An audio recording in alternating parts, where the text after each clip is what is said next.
welcome back to Rolando Estacado. My name is Rolando, and for today's episode, as promised, I'm reviewing the Batangas blades, how it performs in terms of opening, in terms of practice, in terms of deployment, tactical execution. I'm going to be covering that today. So what I have here is two Balisong. This is the brass Batangas blade, and this is a Benchmade 85.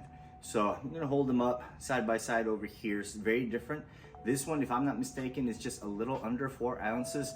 This is probably just under a pound. So there's a vast difference in terms of weight. So when Benchmade made the Benchmade 85, this is a very good definition of a flipping Balisong. A big part of what makes Balisong fun is just that they're cool to flip. Especially here in the United States, it's been taken to a whole other level where now flipping is its own activity, which I think is really cool because you get to spend time with the tool that you're moving around with, and you're learning all of these multi-planar, multi-myofascial, motor control, hyper-dexterity movements that actually has great health benefits. I completely support it. I completely support hardcore flipping. And this, I think, is a great tool for that. So it has to be a dedicated flipper. So, for example, if I'm playing around with it like so, right? It's very light, very easy, really a lot of fun. And I can do movements like Zen rollovers and not have any problems with it, right? Because it's light and it's designed that way. Plus the materials are very tight and strong. You have the light titanium, you have the S30V, really good premium steel. So this is excellent for that purpose. And I think it's a great innovation and evolution of the Filipino Balisong. Now, if we take a look at the traditional Filipino Balisong, what are the advantages of it?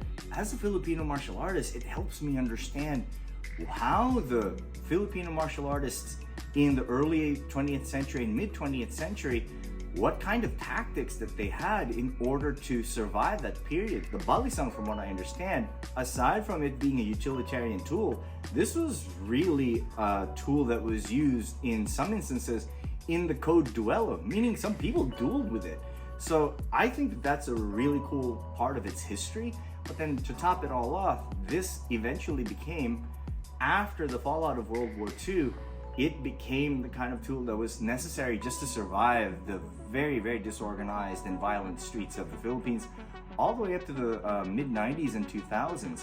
But it informs me a lot of its purpose. So this one is less of a hardcore flipping tool. It's more for what I like to call the practical flipper, meaning this is for deployment, this is for utilitarian use, and for the study of the Filipino martial arts. I can still do my standard openings with it, right? So I gotta be a little careful because it's a little heavy. I want you to hear that noise again. It's heavy when it closes. It's like a shotgun. Did you hear that? That's just, it's an amazing sound, but a little intimidating. But I can still do my standard flips. And what you'll find is that you can even do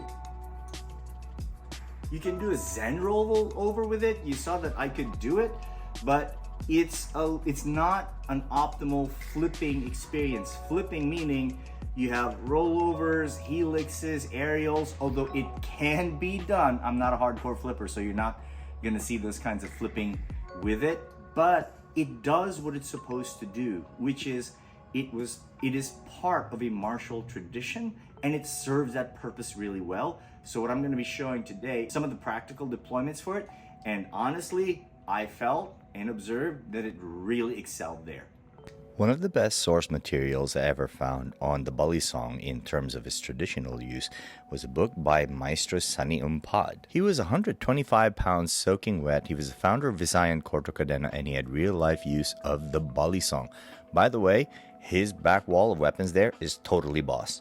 His book talks about the multiple use of the Balisong here as an impact weapon to restrain, but also as a pinching tool as part of the restraining technique. Very unique and also very unusual, but also that added weight on a Balisong, which is about a pound. Look at its use as a flexible weapon, even referencing a nunchaku, so getting hit by one of those on top of the blade is devastating. So when I do my traditional practice, I use my traditional Balisong because I understand the techniques better because of the weight. in terms of its impact uses, in terms of the targeting, in terms of the body postures I have to be in. The traditional balisong actually informs me of why these techniques were used by our forefathers in order to survive a violent world that they were in.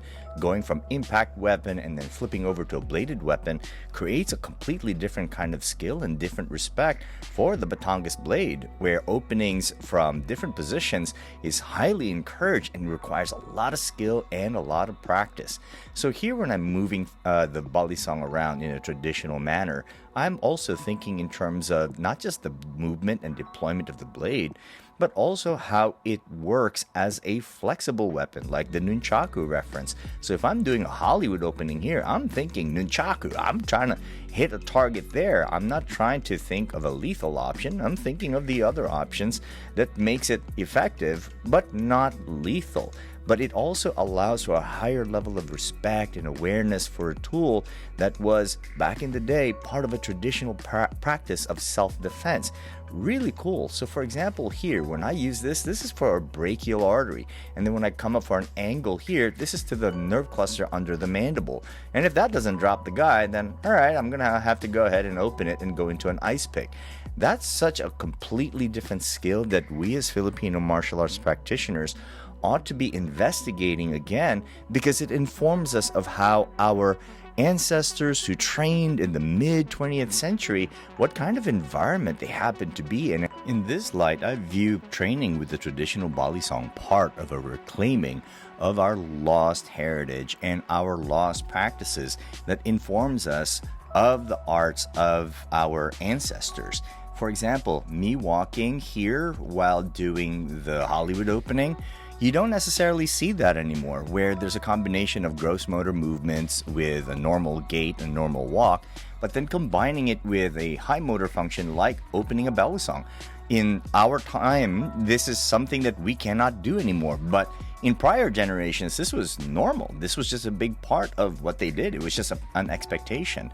So I think reclaiming some of not just the traditional heritage, but also reclaiming it for ourselves, what those movement patterns and those levels of awareness are like, I think that's where the value of training with the traditional balisong is. So for example, like doing these types of motor dexterity exercises with a heavier traditional balisong, I think it creates a different kind of challenge and, in my opinion, more fun, because it's heavier and it behaves a little differently, and it connects us to the martial traditions of the Filipino martial arts, which is one of the most effective in the entire world. Moving with the traditional Batangas blade in this manner helps me connect to my Filipino martial art in a way that I can't really do with the other tools that are in that arsenal, in that curriculum. So I can do the traditional openings, and I can even do like the more modern ones like a Zen rollover, and still feel connected to that tradition. And a big part of that is the design, the traditional design of the Batangas blade. This guy is probably going to be my new buddy for the next few months while I practice. I'm really happy that I received these works of art from Louis Amazon. They are beautiful. I really appreciate them, and thank you for staying for my episode.